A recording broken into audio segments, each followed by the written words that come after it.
ननद मचौली तबाही रे परेशान भौ जाई। एक मिनट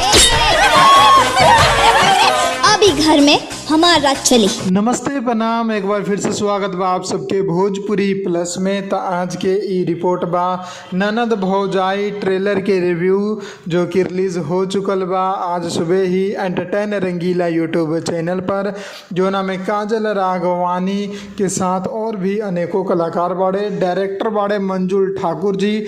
और जैसन कि आप सब फिल्म के नाम सुन सकतानी ननद भौजाई, क्या नंदे भौजाई के ई पूरा कहानी बा फिल्म में। आप लोग के बता दी कहानी कुछ ऐसन बा। एगो घर में 3 गो लड़की रहेली, एगो लड़का रहेला। तो जब लड़का के बियाह होला उनकर भौजाई आवेली तो गांव वाला पूछेला कि कैसन बा तोर भौजाई। तो ननद सब भी अपन भौजाई के तारीफ में कहेली कि हमार भौजाई पूरा गांव में सबसे बढ़िया भौजाई बिया। और यही बात से ओकर भौजाई भी खुश रहेली, सब केहू खुश रहेला।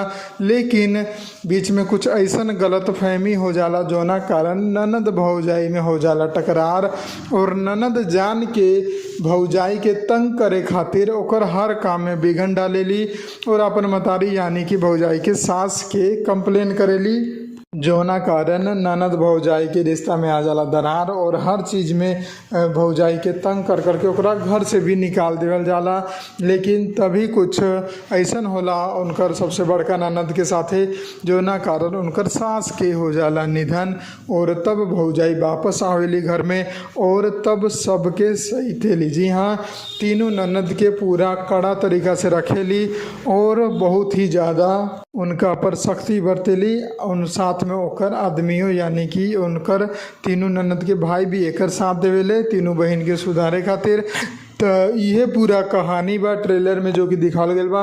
फुल एंटरटेनमेंट वाला फिल्म बा, जो ना के ट्रेलर आप लोग एंटरटेन रंगीला यूट्यूब चैनल पर देख सकतानी। हमें तो बहुत ही पसंद आयल। आप लोगन के कैसा लागल कमेंट बॉक्स में बताई।